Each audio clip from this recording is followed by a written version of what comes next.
Hello. ഇന്ന് ഞാൻ ചേച്ചിയുടെ കൂടെ ചെക്കപ്പിന് പോവാം. കുറച്ചധികം നാളായി ബസ്സിലൊക്കെ കയറിയിട്ട്. ഇന്ന് ബസ്സിന് പോവാന്ന് ചോദിച്ചു. ഫസ്റ്റ് ചെക്കപ്പ് കഴിഞ്ഞ് ഞങ്ങളോട് ഒരു ചായ കുടിച്ചിട്ട് വരാൻ പറഞ്ഞു.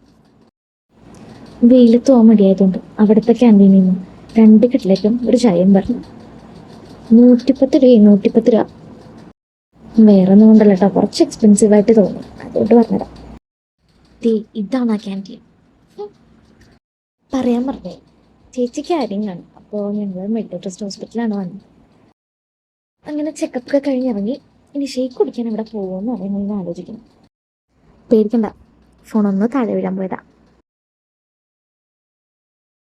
അങ്ങനെ പോകുന്ന വഴി മിസ്റ്റർ DIYയിൽ കയറാൻ വിചാരിച്ചു. ആദ്യം ഞാൻ ഓടിയത് ഇവിടെ. വെറും 950 റുപ്പീസിനാണ് ഇവിടെ സ്റ്റാൻഡിങ് മിറർ വെക്കുന്നത്. അതെന്നിലുണ്ടാക്കിയ എക്സൈറ്റ്മെന്റ് അൺസൈക്കബിൾ ആയിരുന്നു. അൺസൈക്കബിൾ. ഇത് ഞാൻ എന്തായാലും വാങ്ങിക്കും. പിന്നെ ഇവിടെ കുറെ ക്യൂട്ട് സാധനങ്ങളുണ്ടായിരുന്നു. എസ്തെറ്റിക് സാധനം. ഇതൊരു ആക്സസറി ആക്കിയാലോ എന്ന് ഞാൻ ആലോചിക്കുക. ഫാഷനാണ്. ഞാനും ഫേമസ് ആവും. ഇതുവരെ മിസ്റ്റർ DIY വിസിറ്റ് ചെയ്തിട്ടില്ലെങ്കിൽ ഡെഫിനറ്റായിട്ടും വിസിറ്റ് ചെയ്യാട്ടോ. നിങ്ങൾക്ക് നഷ്ടമാവില്ല. ഞാൻ ഇവരുടെ പുതിയ ഔട്ട്ലെറ്റായ ഹോൾട്ടിലാണ് വന്നിരിക്കുന്നത്.